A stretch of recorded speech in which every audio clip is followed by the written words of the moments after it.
인생의 출국장에 서라는 제목으로 사무엘상 강의 42번째입니다. 사울이 다윗을 죽이겠다는 의지가 강력한 것을 보고 요나단이 다윗을 떠나보내는 이야기입니다. 18절과 19절 제가 읽어보겠습니다.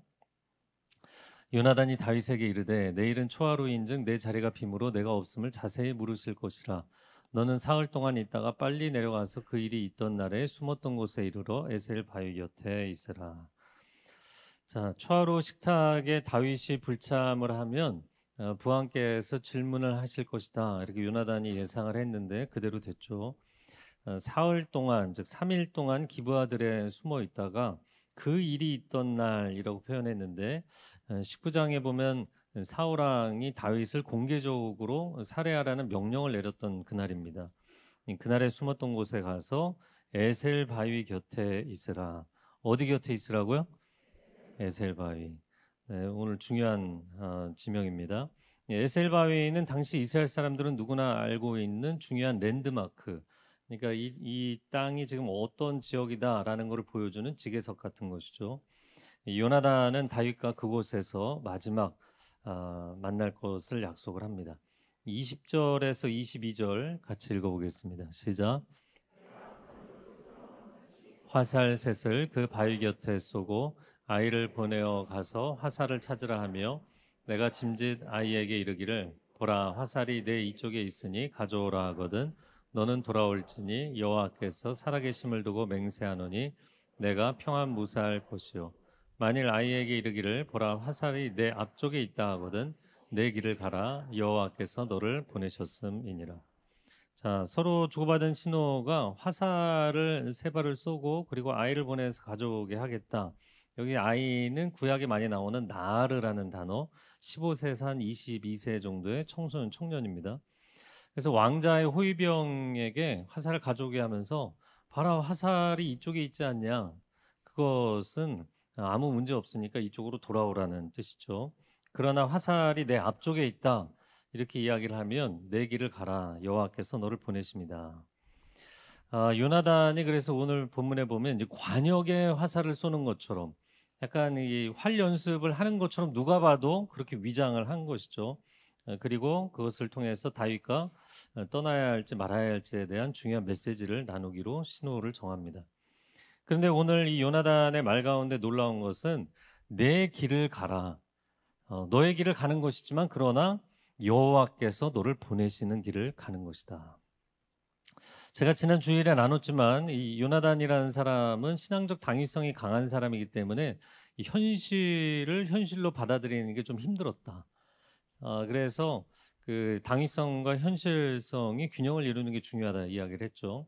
근데 오늘 본문에서는 이 사람이 장점이 신앙적 관점이잖아요. 그러니까 만약에 다윗 너가 떠나는 상황이 올지라도 그것은 사울 왕 때문에 쫓겨나는 것이 아니다. 시대를 잘못하고 난 것이 아니다. 너가 무슨 잘못을 해서가 아니다. 하나님이 너를 보내시는 것이다. 이렇게 표현을 했어요. 그래서 저는 참 중요한 것 같아요. 여러분, 이런 상황에 사람이 처하게 되면 굉장히 당황해하면서 사람이 이제 감정적이 되죠. 그래서 속으로 본인도 이런 생각을 하는 거예요. 내가 뭘 그렇게 잘못했다고? 왕이 어떻게 나한테 이럴 수 있느냐? 시대가 나를 몰라준다. 막 이런 생각에 빠지거든요. 그래서 우리가 뭐 현실적으로 생각해 보면 다윗이 결국에 떠나게 된 것은 사울 때문이죠. 사울이 완전히 미쳤으니까. 그리고 다윗 때문이기도 하죠. 다윗이 너무 탁월했기 때문에. 또 한 가지 시대적인 이유도 있었습니다. 군사정권은 그 군사정권의 지도자가 얼마나 무력에 있어서 강한 사람인가, 이게 상당히 중요한 지도자의 지표였거든요. 그러니까 두 사람을 동시에 리더로 받아들이기가 힘든 구조였죠. 난세의 영웅이라고 하죠. 영웅은 난세에는 환영을 받는데 평시에는 부담스러운 존재가 되게 돼 있어요. 그래서 다윗은 상당히 사울에게 부담스러운 존재였죠. 성웅 이순신도 선조에게는 상당히 부담스러운 존재였죠. 그럼 그렇다고 이순신이 뭐 반란을 일으켜갖고 역성혁명해서 뭐 왕이 되겠어요? 그러지 않음에도 불구하고 선조가 부담스러워했던 것은 그냥 이순신이라는 존재 자체만으로 백성들의 지지도가 선조에 대해서 떨어졌거든요. 그거 자체가 이제 왕으로서 상당히 불편했던 거죠.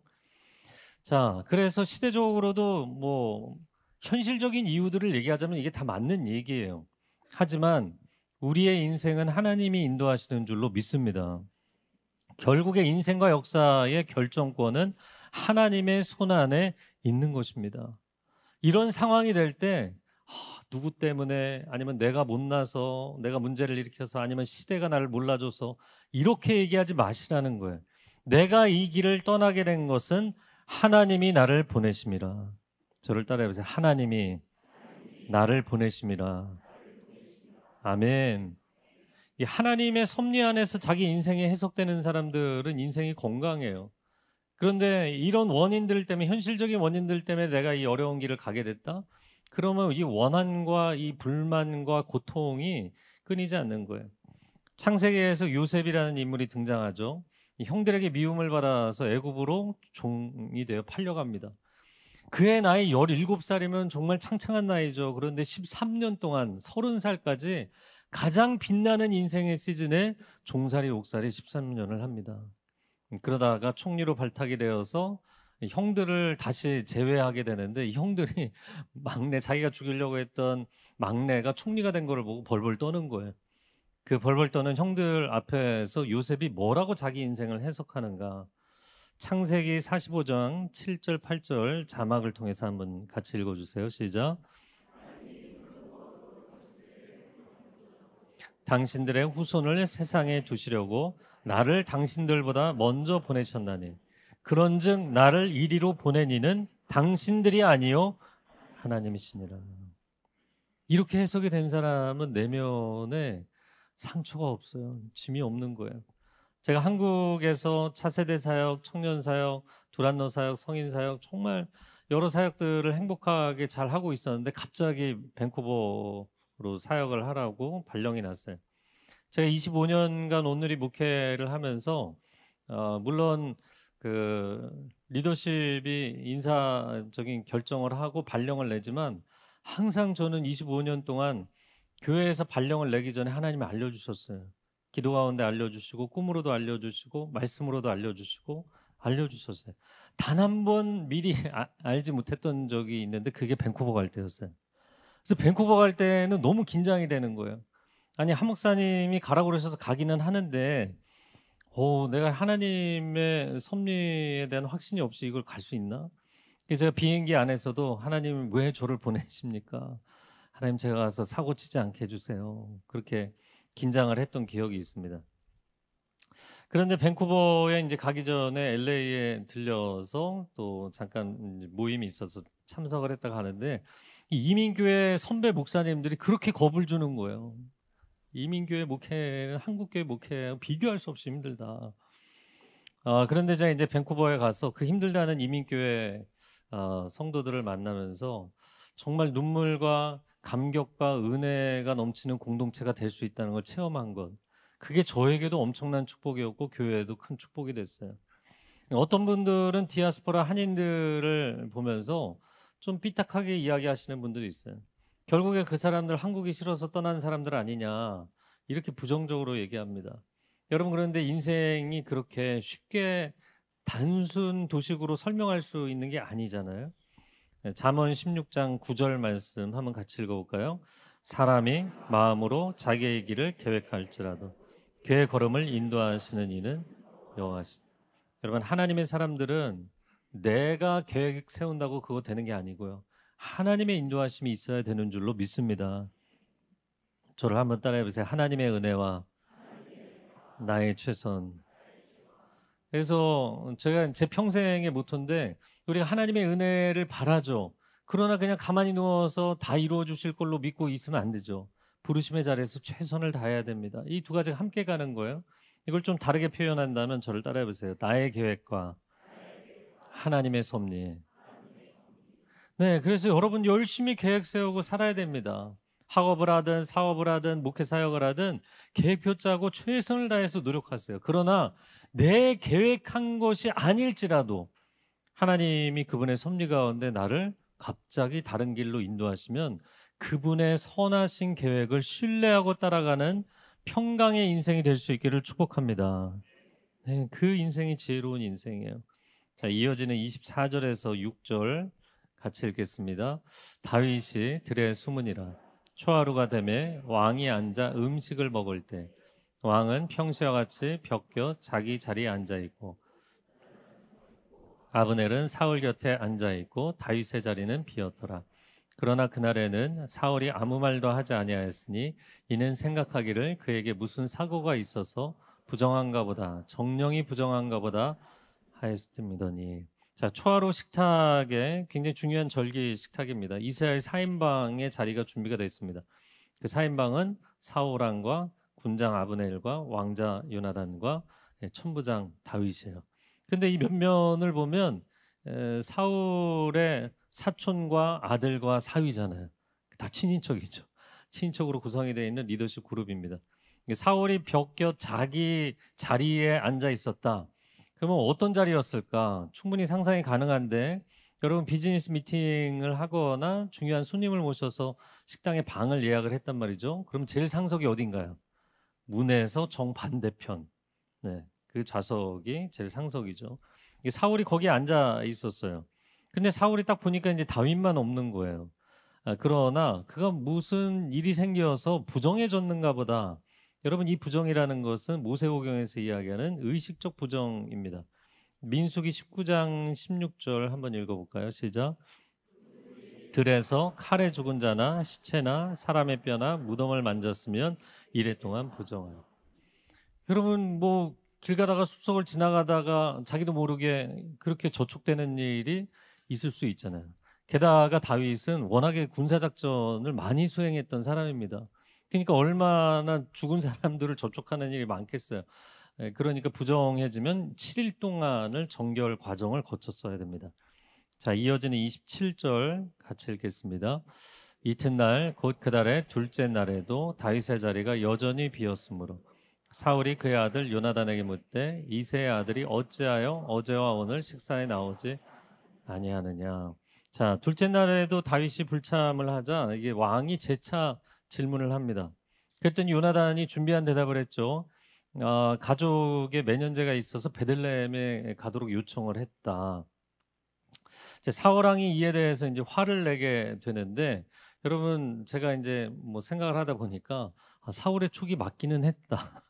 베들레헴 간 게 아니었죠. 기브와 들판에서 상황이 어떻게 되는지를 기다리고 보고 있었어요. 하지만 사울 왕이 자기 마음에 평안하고 관계가 평안하다면 굳이 이런 거 신경 안 써도 돼요. 여러분, 회사에서 직원들이 숫자가 많아지는데 직원들에게 동선 다 보고하라고 해보세요. 그 사장님, 그 대표가 어떻게 일을 할 수 있나요? 때로는 교회들마다 그런 경우도 있더라고요. 부목사님이 성도를 누구를 만났는지, 언제 만났는지, 어디서 만났는지 다 보고해야 되는 교회도 있더라고요. 저는 부목사님들에게 알아서 하시라고. 내가 그것까지 다 챙길 수는 없다. 여러분, 관계가 서로가 신뢰관계, 화평한 관계면 굳이 신경 쓸 필요 없는 거를 지금 신경 쓰고 있는 거죠. 30절에서 31절 같이 읽어볼까요? 사울이 그에게 이르되 폐용무도한 계집의 소생아, 내가 이새의 아들을 택한 것이 내 수치와 내 어미의 벌거벗은 수치됨을 내가 어찌 알지 못하랴. 이새의 아들이 땅에 사는 동안은 너와 내 나라가 든든히 서지 못하리라. 그런즉 이제 사람을 보내어 그를 내게로 끌어오라. 그는 죽어야 할 자이니라 한지라. 자, 사울이 요나단의 설명을 듣고 납득이 된 게 아니라 갑자기 욱하고 그냥 화가 솟구친 거예요. 그 이유가 무엇인가? 첫 번째는 아들이 다윗을 너무 감싸고 도니까. 아니, 아버지를 지지해야 되는데 다윗을 지지하고 감싸고 도는 게 못마땅했죠. 두 번째는 그렇게 해서 다윗을 살려두는 한 이 왕위와 왕권을 아들에게 물려줄 수 없다고 본 거예요. 자, 그래도 뭐 이런 생각을 할지라도 아들하고 좀 정상적인 대화를 했으면 좋았을 텐데 뭐라고까지 얘기했어요? 폐용무도한 계집의 소생아, 이렇게 표현했어요. 그러니까 뭐 멀쩡한 아들을 갑자기 페류나로 만들어 버렸고, 게다가 두 번째는 내 어미의 벌거벗은 수치다, 이렇게 표현했습니다. 이것은 무슨 얘기인가요? 아이를 출산할 때의 장면을 얘기를 하는 거예요. 그러니까 가장 그 집안에서 아버지에게 충성을 다하고 효심이 깊은 제일 자랑스러운 맏아들을 한순간에 너가 태어난 것 자체가 수치다, 이렇게 표현을 한 거예요. 여러분, 그러면 사울이 아들을 위해서, 아들을 사랑해서 이 얘기를 했나요? 네, 이제 반응이 없죠. 전혀 아니었단 말이죠. 이스라엘 나라가 게다가 자신의 것이라고 생각하고 자기 아들의 것이라고 생각했어요. 하나님이 다윗을 특별히 사랑하신 이유는 뭐였냐면, 다윗은 자기가 왕이 되거나 자신의 나라를 세우는 게 중요한 것이 아니라 하나님의 나라와 하나님의 이름, 하나님의 영광이 중요한 사람이었다는 거예요. 그런데 여러분, 이게 어떻게 보면 정상적인 거잖아요. 그런데 정상적인 게 사람들이 제대로 안 된다. 권력의 자리에 올라가는 순간. 우리가 뭐 현실에서도 많이 보는 거죠. 공직은 국민이 세워준 자리에 앉는 것이잖아요. 성직은 하나님이 세워주시는 자리에 서는 것입니다. 나라의 주권은 그래서 국민에게 있는 것이고, 하나님 나라의 주권은 오직 하나님께 있는 줄로 믿습니다. 주권자가 결정하는 것이죠. 자, 그런데 그런 관점에서 놓고 보면 사울은 이미 하나님께서 너 왕위에서 내려와라, 그런데 버티고 있는 상황이잖아요. 그러니까 사울과 사탄 다 사자로 시작하는데 사탄하고 비슷한 컨디션이더라고요. 왜냐면 사탄이 하나님 보좌 앞에서 쫓겨나서 이 땅에 내려와서 세상을 불법 점거하고 자기가 왕 노릇을 하잖아요. 왕이 아닌데 왕의 행세를 하는 거예요. 마태복음 6장 33절 같이 읽어볼까요? 그런즉 너희는 먼저 그의 나라와 그의 의를 구하라. 그리하면 이 모든 것을 너희에게 더하시리라. 아멘. 여러분, 하나님의 백성으로 살면서 하나님의 나라와 하나님의 영광을 먼저 구하며 사시기를 바랍니다. 이게 그냥 신앙적인 구호가 아니라 여러분의 진심이 될 수 있기를 바랍니다. 평생에 하나님 최우선의 삶과 신앙생활을 하면 하나님이 다윗을 돌봐주신 것처럼 여러분을 돌봐주실 줄로 믿습니다. 이어지는 32절과 3절 한번 같이 읽어볼까요? 시작. 그의 아버지 사울에게 대답하여 이르되 그가 죽을 일이 무엇이니까? 무엇을 행하였나이까? 사울이 요나단에게 단창을 던져 죽이려 한지라. 요나단이 그의 아버지가 다윗을 죽이기로 결심한 줄 알고. 자, 요나단도 감정이 격해졌던 것 같아요. 그래서 감정적으로 아니 도대체 다윗이 무슨 잘못했냐 이렇게 얘기를 하니까 사울이 뭐 가만두지를 않았어요. 그래서 뭐라고 표현되어 있냐면 왕자 요나단에게도 단창을 던져 죽이려고 했다. 그래서 제가 이 장면을 항상 그냥 무심코 읽어가면서 죽이려고 했다. 여러분, 죽이려고 단창을 던지려고 했다지 단창을 던졌나요? 단창을 던지지 않았나요? 자, 단창을 던졌다고 생각하시는 분 한번 손 들어보세요. 네, 이렇게 몇 분 드셨고, 단창을 던지려고 움찔만 했다. 한번 손 들어보세요. 그래서 한국어 번역이 우리를 헷갈리게 하는 거예요. 단창을 던졌다가 히브리 텍스트예요. 아들에게도 단창을 던졌어요. 여러분, 사울이 기브아에서 통치하는 그 자리는 왕궁이 아니에요. 왕궁은 다윗 시대에 맨 처음 세워졌거든요. 그러니까 개인 집이란 말이에요. 그 집이 넓어야 얼마나 넓겠냐고요. 거기서 아들에게 단창을 던졌어요. 그럼 앞뒤가 안 맞는 것이죠. 야, 너에게 왕위를 이어줘야 되지 않냐, 그렇게 얘기해놓고 아들을 죽이려고 했다는 거예요. 여러분, 가정에서 분노를 쏟으면서 자식들에게 야, 다 너를 위해서 하는 얘기야. 너 잘 되라고 하는 얘기야. 그런데 그게 말이 안 되는 겁니다. 아들 죽여놓으면 그 다음에는 왕위는 누구에게 물려주나요? 자식을 위한 것이라고 이야기를 했지만 사실은 자신을 위한 것이었어요. 여러분이 여러분의 자녀들에게 어느 한계선을 넘어서 언어적인 폭력을 또 그들의 내면의 상처를 줄 정도로 그 선을 넘잖아요. 그거는 자식을 위한 것이라고 말은 해도 아니요, 자신을 위한 거예요. 내가 이 왕좌에 어떻게 올랐는데, 내가 이 나라를 어떻게 세웠는데, 내가 그동안 이 공든탑을 어떻게 쌓아 올렸는데 내가 그냥 남에게 줄 수는 없지. 이건 내 자식이기 때문에 의미가 있는 거지, 그 자식조차도 나에게 순응하지 않으면 너도 창을 받아라, 이 상황이 되는 거예요. 그래서 자녀들에게 공부해라, 능력을 갖춰라, 사회적인 경쟁력을 가져라. 물론 자녀가 사회에서 도태되지 않기를 원하는 것이겠지만 여러분, 그것이 정직하게 우리 자신을 들여다볼 때 나의 불안감과 나의 욕심과 나의 불안을 아이들에게 전가시키고 있는 것이 아닌지. 여러분 그것은 자식을 위해서 하는 얘기가 아니라 자신을 위해서 하는 얘기예요. 왜? 내가 이렇게 열심히 살았는데 네가 이어달리기를 하지 않으면 너가 내 인생을 망치고 있는 거다. 이렇게 보는 거예요. 사울의 심리가 우리 안에 있는 거죠. 부모와 자녀의 관계는 언어폭력과 정서적 학대의 관계가 돼서는 안 됩니다. 축복과 격려의 관계가 될 수 있기를 축복합니다. 네, 그래서 자녀의 마음이 깨지고 자식의 영혼이 깨지고 나면 그 다음에는 그 인생이 잘 되기가 어려워지는 거예요. 자, 이어지는 내용은 제가 그냥 간단히 설명할게요. 요나단이 약속을 한 대로 3일 만에 아이를 데리고 나와서 들판에서 화살을 쏘면서 아이에게는 달려가라고 해놓고 그 위로 화살이 뭐 더 빨리 날아가니까 화살이 뭐 화살 종류에 따라 다르겠지만 보통 평균 200km에서 시속 200km에서 250km까지 날아가거든요. 그 화살을 세 발을 날리고 나서 뭐라고 이야기했죠? 화살이 내 앞쪽에 있지 않냐. 지체 말고 빨리 달려가라. 떠나야 된다 이 얘기를 한 것이죠. 그리고 나서는 그 소년에게 자신의 무기를 다 들려서 성으로 먼저 보내고 다윗과 요나단이 마지막 고별의 자리를 갔습니다. 자, 41절과 2절 마지막 두 절 같이 읽겠습니다. 시작. 아이가 가매 다윗이 곧 바위 남쪽에서 일어나서 땅에 엎드려 3번 절한 후에 서로 입맞추고 같이 울되 다윗이 더욱 심하더니 요나단이 다윗에게 이르되 평안히 가라. 우리 두 사람이 여호와의 이름으로 맹세하여 이르기를 여호와께서 영원히 나와 너 사이에 계시고 내 자손과 내 자손 사이에 계시리라 하였느니라 하니 다윗은 일어나 떠나고 요나단은 성읍으로 돌아가니라. 자, 다윗과 요나단과 같은 좋은 친구가 있다면 얼마나 좋을까 그런 얘기 했잖아요. 요나단은 결국에는 자기 부하 곁을 떠나지 못해서 전쟁터에서 전사하게 되죠. 그렇지만 다윗이 건재해서 남아 있었기 때문에 그가 나라를 이어갈 것을 생각하며 마음은 평안하지 않았을까. 또 다윗 입장에서는 함께 요나단과 동역하지는 못했지만 하늘 아래 나를 정말 100% 이해해주고 공감해주고 기도해주는 사람이 있다는 게 얼마나 큰 위안이 되었을까 생각이 됩니다. 친구 따라 강남 간다 뭐 이런 표현이 있잖아요. 여러분 우리가 잘 쓰는 말인데 그런데 이 강남이 우리나라 한강 이남을 얘기하는 게 아닌 거 아시나요?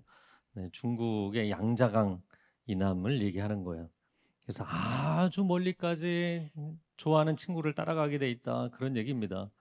그런데 그런 친구도 하나님이 떠나게 하시면 떠나야 된다는 거예요. 이제 다윗이 본격적인 도피 생활을 시작하게 됩니다. 이 결정을 하기까지 우리가 보기에는 한 두세 장 정도에 걸친 이야기지만 상당히 긴 시간이에요. 10대 소년이었을 때 사울왕을 처음 만났고 이스라엘의 최고의 장수가 되었고 왕의 사위가 되었고 많은 업적 전쟁에 나가서 수많은 공적을 쌓았고 20대의 청년이 되었어요. 그의 인생의 가장 창창한 시기에 언제 끝날지 모르는 이제 광야 생활을 그가 앞으로 하게 되죠. 그러면 왜 그는 이 타이밍에 그의 익숙한 모든 것을 떠나게 되었을까? 요나단이 아까 처음에 얘기해 준 대로 하나님이 그를 떠나게 하셨기 때문이다. 여러 가지 상황적인 요소, 관계적인 요인들 다 있죠. 그러나 결국에는 하나님이 이것을 허용하셨기 때문에 이 길을 가고 있는 것이다. 이 해석이 중요한 거예요. 제가 오늘 설교 제목대로 하나님께서 우리를 인생에 어디에 세우실 때가 있다고요? 출국장에 세우실 때가 있다. 그래서 여러분이 이제 공항에 가면 출국장, 디파처 게이트라고 이렇게 써 있는 간판이 있잖아요. 비행기를 타고 어디론가 뭐 해외든 국내 어디든 떠나게 될 때 우리가 이제 출국장에 서게 됩니다. 오늘 본문에 굉장히 중요한 랜드마크 하나가 있다고 그랬죠. 그게 뭐죠? 에셀 바위입니다. 근데 에셀 바위를 히브리 텍스트로 보면 사실은 에벤에젤이에요. 에벤에셀 어디서 많이 보았죠? 7장에서 에벤에셀이라고 나와요.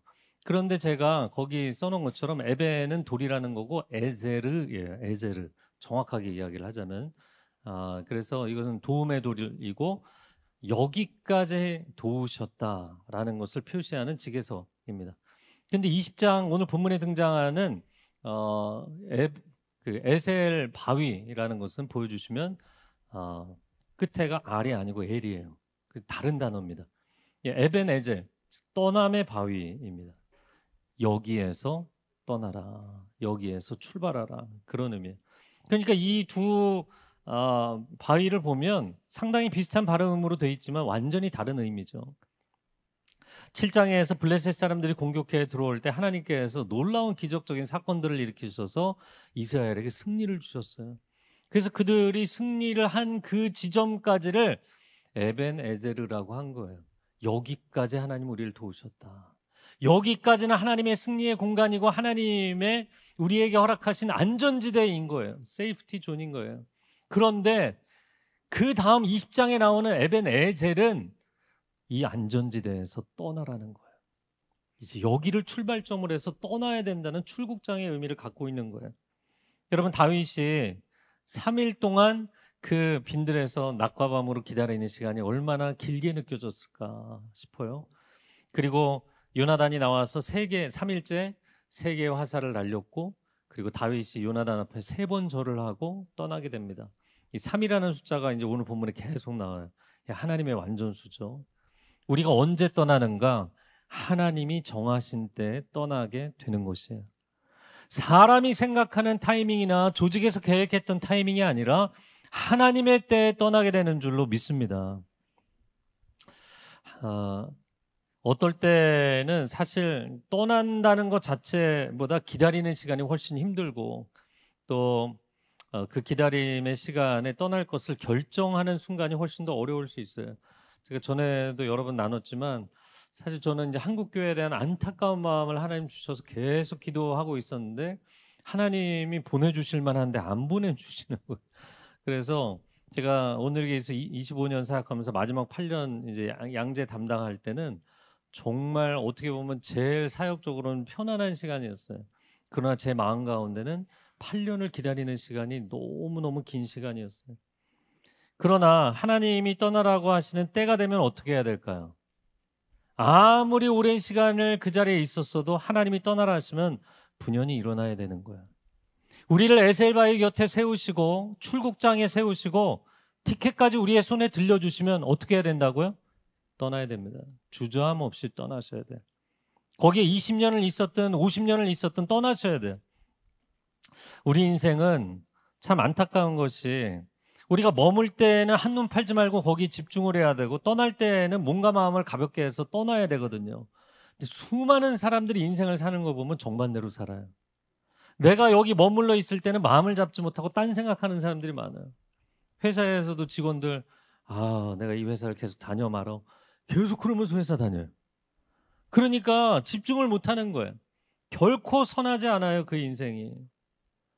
떠나야 할 때는 가볍게 떠나야 되는데 질퍽거리고 주저하고 거기에서 굉장히 고민하는 사람들이 또 많아요. 그것도 선하지 않아요. 그래서 어떻게 살아야 될까? 한 단어로 이야기를 한다면 저를 따라해보세요. 정중동. 네, 제가 한자로도 써놓고 영어로도 써놨어요. 의미를 오래 기억하시라고. 가만히 있는 것 같지만 언제든지 하나님의 신호가 오면 움직일 준비를 해야 된다. 제가 25년 동안 온누리교회에 있으면서 저는 항상 정중동 이 마음이었던 것 같아요. 뭐 25년 동안 있으면 이제 성도들은 잘 모르지만 이 교회 담임 목사님을 통해서나 뭐 개인적으로나 청빙 제안이 들어올 때가 있어요. 그러면 저는 항상 진지하게 네, 제가 기도해보고 답변을 드리겠습니다. 그렇게 대답을 했어요. 근데 한 번은 어떤 목사님이 그 얘기를 듣고 아니 좋은 온누리교를 왜 떠나려고 하냐 이렇게 얘기하시는 거예요. 그래서 제가 그분을 참 평소에 존경하다가 아니 왜 그렇게 얘기하십니까? 우리는 조직에 충성하는 사람이 아니라 하나님께 충성하는 사람입니다. 내가 있고 싶어도 떠나라고 하시면 떠나는 거고 떠나고 싶어도 머물러 있으라고 하면 머물러 있어야 되는 사람입니다. 그 결정을 어떻게 감히 본인이 합니까? 여러분, 하나님께서 여러분에게 때를 분별하는 지혜를 주시기를 축복합니다. 머물 때와 떠날 때만 분별할 줄 알아도 인생에 엄청난 지혜가 있는 거예요. 그래서 광야 40년 동안 이스라엘 백성들을 불기둥 구름기둥이 뜨면 따라가고 멈추면 멈춰서고, 이거 뭐 제식 훈련할 때 앞으로 가 제자리에서 일어나 앉아 일어나 앉아, 이게 사람 괴롭히는 것 같잖아요. 근데 이 단순한 훈련이 인생의 때를 분별하는 데 있어서 굉장히 중요한 영적 지혜를 주시는 거예요. 하나님이 가시면 나도 가고 하나님이 멈추시면 나도 멈춘다라는 거죠. 여러분, 인생을 살다 보면 내가 이 직장에서 평생을 갈 거라고 생각했는데 중간에 그만 그 회사를 떠나야 될 때가 올 수 있어요. 여러분, 정말 사랑하는 소중한 가족이지만 하나님께서 먼저 불러가셔서 그 가족을 떠나 보내야 될 때가 있어요.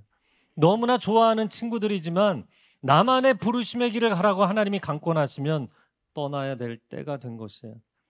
여러분이 교제하는 어떤 연인이 있을지라도 하나님이 아니다, 그만 헤어져라, 그러면 아무리 슬퍼도 아무리 괴로워도 결단하셔야 되고 떠나야 되는 거죠. 어릴 적부터 다녔던 교회 공동체가 있지만 하나님이 새로운 공동체로 하나님이 인도하시면 떠나야 될 때가 있어요. 고국을 사랑하지만, 고향을 사랑하지만 하나님이 우리를 출국장에 세우시면 떠나야 될 때가 된 거예요.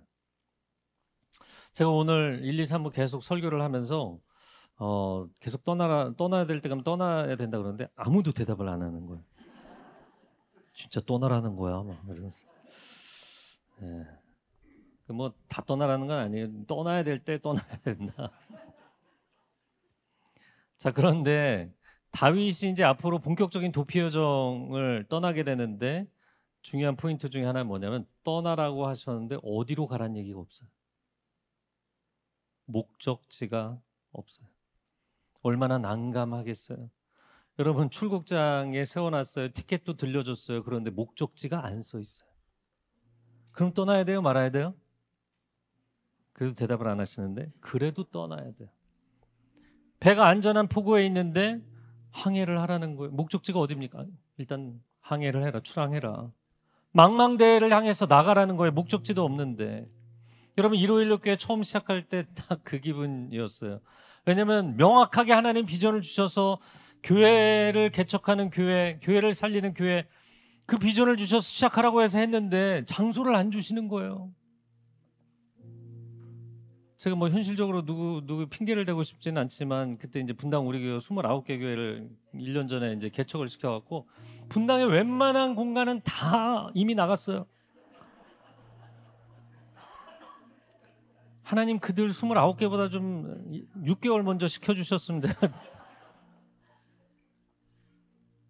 그러니까 장소가 없는 거예요. 불정로에 옥탑방에 120명 들어가는 장소에서 시작을 했잖아요. 그것도 그냥 권사님 한 분이 빌려주셔서 그거 아니었으면 진짜 길바닥에서 시작할 뻔했거든요. 그러니까 하나님 시작하라고 해놓으시고 어디로 가라는 얘기를 안 하시면 어떻게 합니까? 그럼 하나님의 계획이 없으실까요? 다윗에 대해서 하나님의 계획이 없으실까요?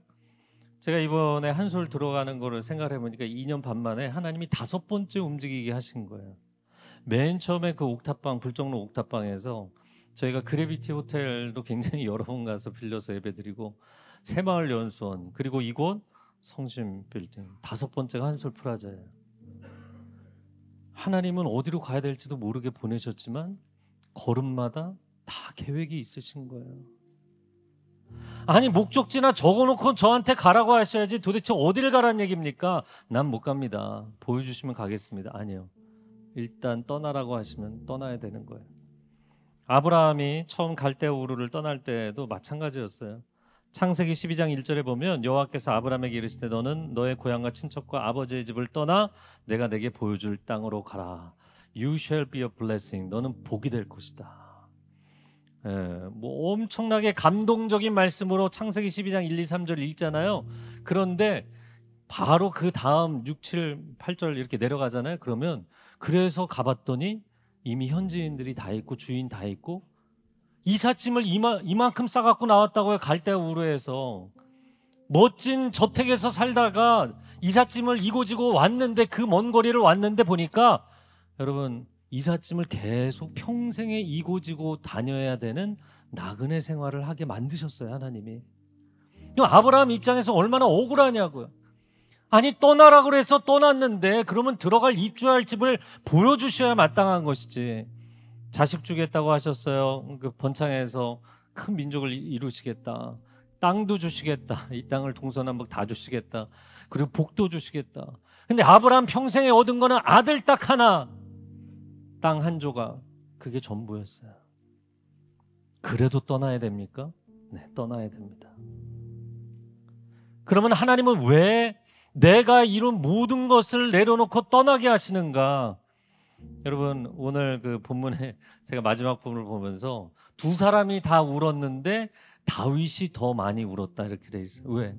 다윗이 저 지금 불쌍한 상황이잖아요. 그러니까 42절 제일 마지막에 보면 다윗은 일어나 떠나고 요나단은 성읍으로 들어가니라. 여러분 생각해 보세요. 정처 없이 떠나는, 목적지도 없이 떠나는 다윗은 불쌍한 길을 가는 것이고 집으로 돌아가는 요나단은 평안한 길을 가는 것인가요? 앞으로 이 두 사람의 인생은 정반대가 되잖아요. 여러분, 왕성으로 돌아가는 게 평안한가요? 사울왕이 있는 기브아는 총성 없는 전쟁터잖아요. 평생을 얼마나 고통스럽게 요나단이 살게 됩니까? 근데 다윗이 들어가게 되는 광야는 너무너무 평화로운 거예요. 너무 평화로워서 문제지만 아무 일도 일어나지 않으니까. 네, 별로 재미없어 하시는데. 안전한 포구에 배가 있으면 항상 안전할 것 같지만 여러분, 태풍이 몰아치고 폭풍이 불어오면 그 안전한 항구에 있던 배들이 다 산산조각 나기도 하고 다 불타기도 합니다. 여러분, 내가 익숙한 자리에 머무는 건 항상 좋은 길이고 익숙한 자리를 떠나는 것은 항상 불안한 선택이다. 그건 인간적인 생각이에요.